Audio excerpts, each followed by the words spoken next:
ভারতকে শত্রু মনে করে, পাকিস্তানকে বন্ধু মনে করে বিপজ্জনক অবস্থা আছে বাংলাদেশে। এই যে পাকিস্তান প্রেম, ভারত বিরোধিতা, অহেতুক এই যে পলিটিক্যাল একটা বিশেষ কিছু উপস্থাপনের মাধ্যমে স্নাইপার রাইফেলের কাহিনী তো এখনো পর্যন্ত আমাদের কাছে অমীমাংসিত। স্নাইপার রাইফেল কাদের হাতে ছিল? এই আন্দোলনের পেছনে, এই গণ অভ্যুত্থানের পেছনে অনেক বড় চক্রান্ত ছিল। সেটি দীর্ঘদিনের, একদিনের নয়, অনেক বড় অঙ্কের টাকা এখানে বিনিয়োগ করা হয়েছে। এবং একই সঙ্গে সাধারণ মানুষের আবেগ ক্ষোভকে পুঁজি করে এই অভ্যুত্থান সৃষ্টি করা হয়েছে। সাধারণ মানুষ প্রতারিত হয়েছে, পরবর্তীতে যা আশা করেছিল তা তারা পায়নি। সময় তো একদিন আসবেই, হয় প্রকৃত সত্যটা বেরিয়ে আসবে। এবং আপনি বলুন যে বন্দর চুক্তি করা হলো, হ্যাঁ, লালদিয়া বন্দর সেটি ইজারা দেওয়া হলো, সরকার বলছে চুক্তি করা হয়েছে, পরিচালনা করবে ইত্যাদি, তাদের ভাষায় বলছে। কারো কাছে কোনো জবাবদিহিতা আছে? সরকারের কোনো জবাবদিহিতা আছে? কি জবাব চাইবেন? কার কাছে চাইবেন? কে উত্তর দিবে? নেই তো কিছু। ওই যে নিউজের সম্পাদক নুরুল কবির ভাই, তিনি বলেন যে এই সরকার কালা, এই সরকার বোবা, কারো কথা শোনেও না, কোনো কথা বলেও না। এরকম অনেক প্রশ্ন আছে যেগুলো উত্তর আপনি পাবেন না। আবার অনেক প্রশ্ন অ্যারাইজ করতে গেলেও অনেক সময় অনেক ধরনের অনাকাঙ্ক্ষিত ঘটনার মুখোমুখি হওয়া লাগতে পারে। যেটি বললেন যে আনলে সমস্যা ছিল, কি সমস্যা? আসলে কি সমস্যা? আমার যেখানে লাভ আমি তো সেখানেই যাব। অহেতুক অহেতুক আমরা আমাদের বিপদ ডেকে নিয়ে আসছি। আরো যে সবকিছুতেই আমাদের বিরুদ্ধে গিয়ে শত্রু হয়ে উঠেছে, কথা কথা দাদাগিরি সুলভ আচরণের মাধ্যমে আমাদেরকে বিপদের মধ্যে ফেলেছে, তা তো নয়। কিন্তু আমার তো প্রতিবেশী ভারত, আমাকে সুসম্পর্কটা আগে তার সাথেই রাখা উচিত। তো আমি ৭১-এর কথা বাদ দিলাম, মুক্তিযুদ্ধে তাদের সহযোগিতার কথা বাদ দিলাম, প্রতিবেশী রাষ্ট্র হিসেবে তার সঙ্গে আমার সুসম্পর্ক রাখা উচিত। সেটি না করে আমি পাকিস্তান প্রেম দেখাচ্ছি। এবং এগুলো ইন্টারন্যাশনালেও নিশ্চয়ই অনেক ধরনের অভিঘাত আমাদের উপর পড়বে। আপনার এই কথাটাই আমার আসলে একটা কথা মনে পড়লো, যে সেকেন্ড ওয়ার্ল্ড ওয়ারের সময় ফ্রান্স এসে নিস বন্দরে এসে প্রায় ৩,০০০ সৈনিক মারা গিয়েছিল ইউএসএ, এবং সেকেন্ড ওয়ার্ল্ড ওয়ার পুরোটা জিতানোর শেষ মুহূর্তে ছিল রাশিয়ার অনেক সোলজার মারা গিয়েছিল জার্মানির সাথে এই যুদ্ধে। আজ পর্যন্ত আমরা দেখেছি স্বাধীনতা দিবসের যত প্রোগ্রাম হয়েছে ফ্রান্সে, কোথাও কিন্তু আপনার জার্মানির লোককে আনা হয়নি। রাশিয়ার সাথে খুব খারাপ সম্পর্ক ইউরোপের এখন, তেল এবং গ্যাস নিয়ে পাইপলাইন বন্ধ করে দিয়েছে।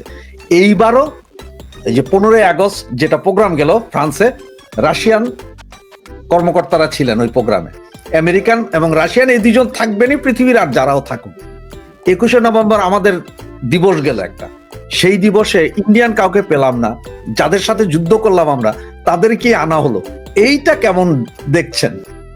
যে পাকিস্তান আনুষ্ঠানিকভাবে একবারের জন্য ক্ষমা চাইল না, যে পাকিস্তান ভারতের সঙ্গে যুদ্ধ করার সময় বলে তাদের কোনো একটা জায়গা তারা বিজয়ের কোনো লক্ষণ দেখলে তারা কথায় এগুলোকে ৭১-এর সঙ্গে তুলনা করে যে এটা ৭১-এর প্রতিশোধ। এবার যেমন সার্জিক্যাল স্ট্রাইক হলো ভারত পাকিস্তানের মধ্যে যে সার্জিক্যাল স্ট্রাইক হলো, পাকিস্তান মনে করে যে পাকিস্তান জিতেছে, এবং সেটিকে কি বললো শাহবাজ শরীফ পাকিস্তানের প্রধানমন্ত্রী, এটি ৭১-এর প্রতিশোধ। তার মানে কি ৭১ তারা ভুলতে পারছে না, এবং তারা বলার চেষ্টা করছে যে ৭১-এ যে মুক্তি সংগ্রাম আমাদের হয়েছে, যে রক্তক্ষয়ী মুক্তিযুদ্ধ হয়েছে, সেটা ভারত এবং পাকিস্তানের মধ্যে যুদ্ধ। যদিও ভারত কখনো কখনো নিজেরাও এই ধরনের বয়ান দেয়, আমি সেগুলো বাদ দিলাম। কথা হচ্ছে যে পাকিস্তান এখনো ৭১ ভুলতে পারেনি। এখন আমি যদি বলি যেহেতু ভুলতে পারেনি, সেহেতু প্রতিশোধ স্পৃহাটা তাদের মনে এখনো রয়েছে। তো সেই দেশের সঙ্গে সম্পর্ক কিভাবে গড়ে উঠতে পারে? প্রশ্ন ওঠে না। তাদেরকে আমরা প্রায়োরিটি কিভাবে দিই? প্রশ্নই ওঠে না। আমি তো বললাম জানুন সেভাবে ক্ষমা চাইতো, নতুন করে সম্পর্ক বিল্ড আপ করা যেত, একসাথে অন্যান্য রাষ্ট্রের মতো তাদের সাথেও আমরা রান করতাম, হতে পারতো। কিন্তু যেই রাষ্ট্রটি এই ধরনের কথাবার্তা বলছে, এবং বাংলাদেশের বুকে এসে কয়েকদিন আগে পাকিস্তানের উপপ্রধানমন্ত্রী ইসাক দার যে উদ্ধত্ত করে গেল যে মন পরিষ্কার করুন, বাংলাদেশে এসে ৭১ ক্ষমা চাওয়া প্রসঙ্গে তিনি বললেন যে ক্ষমা আমরা চেয়েছি, মন পরিষ্কার করুন। মন পরিষ্কার মানে কি? ৭১ তারা সহি শুদ্ধ কাজ করেছিল, আমরা খারাপ কাজ করেছিলাম, এখনো আমাদেরকে বলে মন পরিষ্কার করতে, কে উদ্ধত্ত। এবং এই কথার কোনো প্রতিক্রিয়া সরকারের পক্ষ থেকে তো পাওয়া যায়ই না, বরং এখন রাজনৈতিক মঞ্চে যে দলগুলো রয়েছে তারাও কোনো প্রতিবাদ করেনি। অথবা এখানে আর মন্তব্য কি থাকতে পারে? এবং এত বছরে এসে কেন পাকিস্তানের সঙ্গে আমাদের এত সখ্যতার কেন প্রয়োজন? কি আছে তাদের সঙ্গে আমাদের সম্পর্ক বিল্ড আপ করে যে আমরা খুব লাভবান হব? কি এমন ব্যবসা বাণিজ্য রয়েছে তাদের সঙ্গে আমাদের? অতএব আমি যে অনুষ্ঠানের কথা বলেছি সেই অনুষ্ঠান নিয়ে কোনো প্রতিক্রিয়া জানাতে চাই না। এগুলো অস্বাভাবিক কিছু নয়, এমনটাই ঘটার কথা ছিল না ভাই। বিগত দশক, মানে আপনার ২-৩ দশক ধরে আমরা পড়ছিলাম যে ইন্ডিয়ার সাথে যেসব চুক্তি দেশ স্বাধীনতার পরে যে চুক্তিগুলো হয়েছিল অবৈধ চুক্তি, গত ১৭ বছরে যত চুক্তি হয়েছে সব অবৈধ, দেশ বিক্রির চুক্তি, কোনো চুক্তি তো মানে নন ডিসক্লোজার ছিল না। বর্তমান সরকার কেন এগুলো প্রকাশ করছে না এই মুহূর্তে?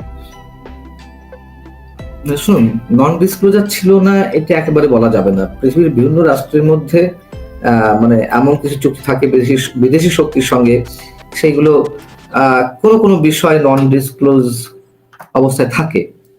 তবে এখানে যেটি করা হয়েছে, প্রথমত এই সরকারের কোনো এখতিয়ারই নেই এই ধরনের গুরুত্বপূর্ণ কোনো সিদ্ধান্ত তারা নেবে বা কোনো বিদেশি কোনো প্রতিষ্ঠানের সঙ্গে, বহুজাতিক কোম্পানির সঙ্গে তারা কোনো চুক্তি করবে, বিশেষ করে চট্টগ্রাম বন্দরের মতো স্পর্শকাতর একটি জায়গা থেকে।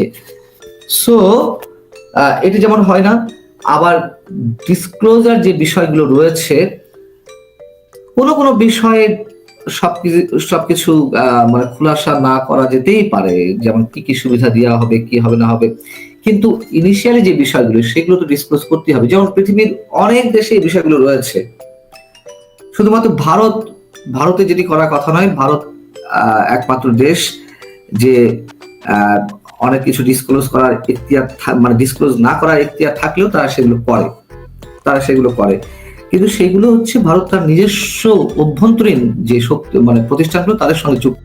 সরকারের তো এখতিয়ার নেই, তারপরে যেই চুক্তিটি করা হয়েছে তার মধ্যে যেগুলো প্রকাশ করার যোগ্য সেগুলোও প্রকাশ করছে না। কেন প্রকাশ করছে না? কারণটি কি? এবং আমি তো বললাম যে অনেক কিছু থাকে যেগুলো মানে আপনারা কি বলে এটাকে, সরকারি বেসরকারি অংশীদারিত্বের ভিত্তিতে যেই চুক্তিগুলো হয়, government to government, government to public, যে প্রতিষ্ঠানগুলা, প্রাইভেট প্রতিষ্ঠানগুলা। সো এখানে যে Chittagong new mooring container terminal অথবা লালদিয়া টার্মিনাল যাই বলি না কেন, এখানে যেটি এখনো পর্যন্ত ডিসক্লোজ রয়েছে, মনে করেন যে লালদিয়া টার্মিনাল কন্টেনারে, ওইটাতে আপনার ৮ লাখ কন্টেনার উঠানামা করা যাবে। সেই ক্ষেত্রে কয় টাকা করে ফিস দেওয়া হবে সেটি উল্লেখ করা হয়েছে। ৮ লাখের উপরে ৯ লাখ কন্টেনার, আরো বাড়তি ১ লাখ কন্টেনার ওঠানামা করলে কত ফিস দেওয়া হবে সেটিও বলা হয়েছে। এর উপরে গিয়ে কত টাকা আমাদের গভর্নমেন্ট পাবে সেটির প্রসঙ্গে কিছু বলা হয়নি। অতএব এখানে আরো অনেক বিষয় রয়েছে যেগুলো ডিসক্লোজ করা হয়নি, কিন্তু ডিসক্লোজ করা যেত। সো প্রশ্ন তো অনেক হতেই পারে, থাকতেই পারে, এবং এই প্রশ্ন আমাদেরকে আরো সন্দিগ্ধ করে তুলছে যে কি আছে এর মধ্যে। পানা ভাই, আপনাকে আমার একটা কোশ্চেন, সেটা হচ্ছে যেহেতু আপনি সাংবাদিকতা করেন অনেক দিন ধরে, আমরা জানি যে আমাদের এই যে হাই খালেদ ভাই, উনি বলেছিলেন যে শেখ হাসিনার ইন্টারভিউ কেউ নিবে না, বা উনি এখন শেখ হাসিনা দিতে চাইলে উনি ইন্টারভিউ নিতে পারেন, এই ধরনের কথা। ঠিক তার ৩ দিন পরে ইন্টারন্যাশনাল বিভিন্ন মিডিয়াতে হঠাৎ করে শেখ হাসিনার ইন্টারভিউ আসা শুরু করলো, এখনো যা চলমান। আপনি বিষয়টাকে আসলে কিভাবে দেখেন? না, খালেদ ভাইয়ের সঙ্গে মানে ওই বিষয়টা কিভাবে মেলানো আমি বুঝতে পারছি না। শেখ হাসিনা ওখানে বসে, ইন্ডিয়াতে বসে ইন্টারভিউ দিচ্ছেন, সেটি মানে এটি মনে করার কোনো কারণ নেই যে এই বিশ্বায়নের যুগে আন্তর্জাতিক মিডিয়াগুলোকে কারো পারমিশন নিয়ে করতে হবে, তারা তো তাদের মতো করে করতেই পারে। এই যে অবাধ তথ্য প্রবাহের যুগে এইগুলো আপনি কতক্ষণ আটকে রাখবেন? এই হঠকারী সিদ্ধান্তগুলো নিয়ে মানে কার ক্ষতি হচ্ছে? বরঞ্চ সরকার প্রশ্নের সম্মুখীন হচ্ছে। এগুলো করে কোনো লাভ হচ্ছে না তো। শেখ হাসিনা বক্তব্য শোনা কি মানুষ থামিয়ে দিয়েছে?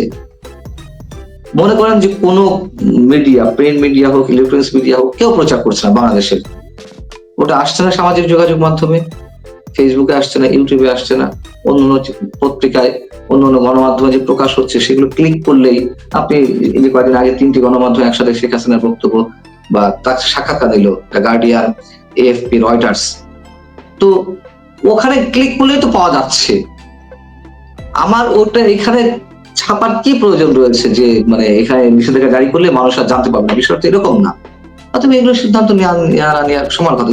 দেখেন, আপনার সিরিয়ার বাশার আল আসাদ, সেও কিন্তু গণ অভ্যুত্থানের মাধ্যমে পতন হয়েছে, সে এখন রাশিয়াতে আছেন। এই ধরনের আরো অনেক রাষ্ট্রপ্রধান কিন্তু চলে গেছেন, যেমন আপনার কয়েকদিন আগে নেপালের, তার আগে শ্রীলঙ্কার।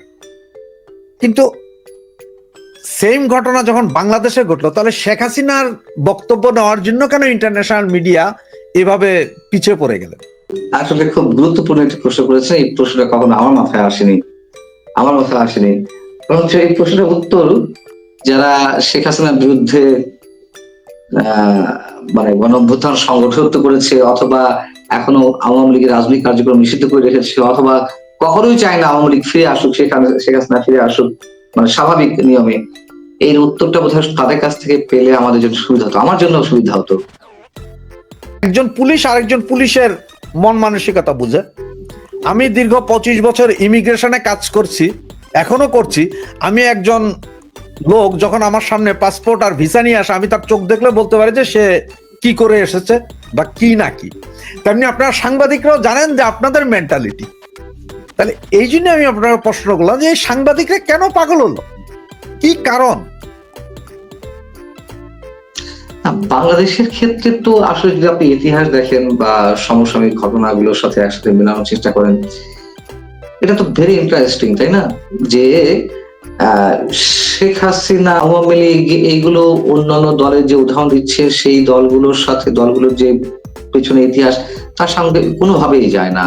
আওয়ামী লীগের নেতৃত্বে মুক্তিযুদ্ধ সংগঠিত হয়েছে, বঙ্গবন্ধু শেখ মুজিবুর রহমান এদেশের স্থপতি, আনডাউটেডলি এগুলো আমাদেরকে উচ্চারণ করতে হবে, এবং ইতিহাস আমরা উচ্চারণ করে না করে ইতিহাস তার জায়গা ঠিকই নির্ধারণ করে দেবে। এখন বিষয় হচ্ছে যে সেই জায়গা থেকে একটা কিউরিওসিটি ইন্টারন্যাশনাল মিডিয়া থাকতে পারে, এবং যেহেতু ভারত একটা ফ্যাক্টর এই মুহূর্তে গ্লোবালি, ভারতে আশ্রিত হয়ে রয়েছেন শেখ হাসিনা, সেই জায়গা থেকেও এক ধরনের কিউরিওসিটি সাংবাদিকদের মধ্যে থাকতে পারে। এবং এই অভ্যুত্থান নিয়েও তো নানান ধরনের প্রশ্ন রয়েছে। এই অভ্যুত্থানে যে ম্যাটিকুলাস ডিজাইন ছিল সেটা তো ডক্টর মোহাম্মদ ইউনূস নিজেই স্বীকার করেছেন। সো এই সব বিষয় মিলিয়ে এটি আমার মনে হয় আন্তর্জাতিক মিডিয়ার কাছে শুধু নয়, আন্তর্জাতিক যত ঐতিহাসিক গবেষণা প্রতিষ্ঠান রয়েছে তাদের কাছে একটা গবেষণার খোরাক নিঃসন্দেহে, যে কি হচ্ছে উপমহাদেশে, বিশেষ করে বাংলাদেশে, এবং বিশেষ করে এই যে ম্যাটিকুলাস ডিজাইন, এর সাথে আমরা পশ্চিমা বিশ্বের যে চক্রান্ত, সেটা শুধু বাংলাদেশে রয়েছে তা নয়। আপনি যে উদাহরণগুলো দিলেন, সিরিয়া বা শ্রীলঙ্কা, তাদের তো সম্পৃক্ততা রয়েছে। আমি এই চ্যাপ্টার বাদ দিলে আমি ঐতিহাসিক জায়গা থেকে এইটুকু উচ্চারণ করতে চাই যে এগুলো গবেষণার বিষয়, এবং সাধারণ মানুষের ইনভলভমেন্ট ঘটিয়ে সাধারণ মানুষের যে ক্ষোভ, যে আবেগ আওয়ামী লীগ সরকারের বিরুদ্ধে, সেটিকে কাজে লাগিয়ে অন্য যে তৃতীয় শক্তি ফায়দা লোটার চেষ্টা করে আসছে বা করছে বা দীর্ঘদিনের পরিকল্পনা নিয়ে এগিয়েছে, সেসব বিষয় অবশ্যই সাংবাদিকদের কাছে যথেষ্ট কৌতূহলের বিষয়। এই কারণে শেখ হাসিনা ইন্টারভিউ গুলো নেওয়ার চেষ্টা করছে আমি মনে করি। 71-এ কারা রাজাকার ছিল এইটার একটা তালিকা বের করেছিল আমার যতটুকু মনে পড়ে ফজলুল বারী। উনি একটা তালিকা বের করেছেন সারা বাংলাদেশে ঘুরে ঘুরে, একদম নাম ধরে ধরে উনি তালিকা করেছিল। পৃথিবীর বিভিন্ন জায়গায় যে কোনো সংগ্রাম আন্দোলনের পরে আহত নিহতদের একটা তালিকা বের করে, সরকার করে বা আলাদা সংস্থা করে, সাংবাদিকরা করে। আপনার কি মনে হয় যে বাংলাদেশের কোনো সাংবাদিক বা সংস্থা বা কেউ আসলে 24-এ কতজন লোক আসলে নিহত হয়েছিলেন তাদের নাম, পরিচয়, আইডি কার্ড বা পরিবারের পরিচয় দিয়ে নেওয়ার চেষ্টা করছে কিনা বা করবে কিনা অদূর ভবিষ্যতে? কারণ এখন আমরা অনেকের শুনতেছি তালিকায় আছে শহীদ, তারা আবার ফেরত আসছে কবর থেকে, যে কবরের ভেতরে গরম লাগে। এরকম তো অনেক আছে। জি, এরকম তাহলে তো আমরা অনেক কি অরিজিনাল আছে। জানতে পারবো না? না, আপনি 1400 জনের লিস্ট কি আপনি পেয়েছেন? জাতিসংঘ 1400 জনের কথা বললো, এবং এই 1400 জন তো 5ই আগস্টের আগেই নিহত হয়েছে তা না। এই 1400 জনের মধ্যে 832 জন সরকার বলছে যে 5 আগস্ট পর্যন্ত নিহত হয়েছে, আর বাকি 568 জন তো 5 আগস্টের পরে জাতিসংঘের তথ্য অনুযায়ী তাদেরকে তারা হত্যা করেছে। এবং একই সঙ্গে আমি বলছি না যে এটি শুধুমাত্র এই 832 জন 5 আগস্ট পর্যন্ত সরকারের ভাষ্য মতে যারা নিহত হয়েছে তারা সবাই হয় আওয়ামী লীগের আইন শৃঙ্খলা রক্ষাকারী বাহিনীর হাতে নিহত হয়েছে, আওয়ামী লীগের তৎকালীন যুবলীগ, ছাত্রলীগ ক্যাডারদের হাতে নিহত হয়েছিল। আমি সেই কথাও একবারে বলছি না, একবারে এই কথাও বলছি না যে 832 জন শুধুমাত্র তৃতীয় শক্তি যারা ম্যাটিকুলাস ডিজাইন নিয়ে অভ্যুত্থানের সৃষ্টি করেছে তাদের মাধ্যমে শুধু নিহত হয়েছে। এখন পৃথিবীতে ইতিহাস রচিত হয় যারা বিজয়ী হয় তাদের হাত দিয়ে। এখন যারা বিজয়ী হয়েছে 24শে অভ্যুত্থানে তারা আপাতত যে ইতিহাস নির্মাণ করবে, আমাদের সামনে তুলে ধরবে, সেটি আমরা বিশ্বাস করি আর না করি সেটাই উপস্থাপিত হবে।